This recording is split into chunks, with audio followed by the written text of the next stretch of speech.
Like its protagonist, I consider Taxi Driver to be somewhat of a walking contradiction. No, just the part about the contradictions. You are that. Its camera work is dreamy and hypnotic, but humiliating. Vibrant reds are everywhere, though they're abrasive and too hard on the eyes. The movie is a mental construct of the titular character, a look into the fractured hellscape that is his mind. It just seemed to me, no matter what the character is, that you're going along the journey with that character. You may like the character, you may not, but it's just that you're interested in the character. That isn't to say, however, that what we are shown is a fake New York City.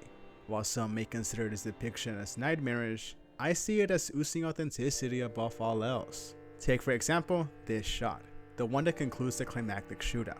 To pull it off, director Martin Scorsese instructed his DP, Michael Chapman, to cut a hole in the apartment ceiling. So the crew did just that. It took 3 months and a couple of chainsaws, although it wound up being a riskier job than expected. The building was old and falling apart, with the outside needing to be braced to avoid any serious incidents. But the result is magical, a seamless blend of art and reality.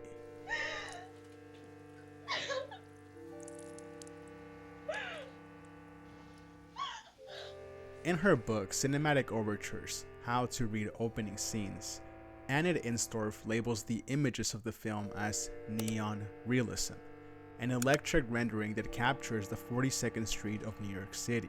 Just as the 1940s movement of Italian cinema sought to depict the rawness of a post-war nation, Taxi Driver similarly holds a mirror up to our city of lights.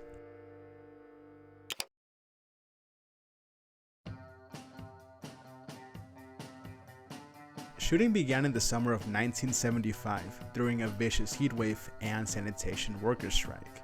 In fact, some of the trash we see littered around was a result of this. Filmed in a budget of just under $2 million, majority of the cast and crew had to take significant pay cuts to ensure production could be completed. Something also reflected in the filmmaking. At night, production couldn't afford heavy lights, so they relied on street lights and neon signs. I don't know, that's about the dumbest thing I ever heard. For the cab scene, Scorsese and Chapman would cram themselves in the back seat holding a camera, while the sound technician had to settle for the car's trunk. Travis and Iris's apartments were sets constructed in a condemned building. The city was filled with them at the time since New York was on the brink of bankruptcy. Ultimately, however, it was this unique filmmaking approach that perfectly highlights the authenticity I mentioned. There's something undeniable, remarkable about what we're seeing. The widest available lenses were used to both highlight the city's expansiveness as well as trap us in it. We become inhabitants of this world. This is Taxi Driver's neon realism, an uncompromised commitment to place without sacrificing integrity. What is the essence of New York, if not this? New York City is the apple of God's eye, in the sense that we're so lucky we live here. That's why everybody wants to come here. It's the place of opportunity. God bless New York City. But at its core, Taxi Driver is a subjective story, and it wastes no time violently thrusting us into one specific headspace. Herein lies the contradiction I spoke of. Because for as beautifully realized a portrayal of New York as this may be, we experience it through someone who despises the city. Travis is lonely, but he's also angry, aggressive, and above all volatile, leading him to treat his environment as a scapegoat for his inner turmoil. That's it, man. Give me the rest of the fucking bread. I kept coming back to this scene while writing this video. I'll work anytime, anywhere. When Travis applies for the cab job, we see two men arguing. As the interview proceeds, it becomes clear that he can't take his eyes off whatever's happening. Then when the scene concludes, the camera pans up, almost as if Travis has purposely shifted his attention to the fighting. I like how the late David Wardwell put it. We see the real New York, but filtered through the eyes of a man who considers it an open sewer. Several visual techniques are employed to reinforce this idea. Slow motion is used whenever Travis stares at people of color. Much of the city is shown through claustrophobic shots from within the cab.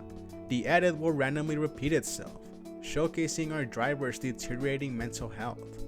However, my favorite example of this visual hatred would be the camera, which seemingly acts on its own accord, reacting against Travis rather than with him. If he goes right, it goes left. If he's just embarrassed himself, it stays back.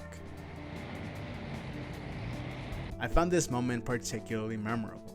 After Wiz dismisses the young cabbie, the camera attaches itself to a different cab and rides away, almost as if it's fleeing, aware of the impending doom. This distance between subject and viewer is prevalent throughout the film. The camera watches Travis, but almost always tries to steer clear.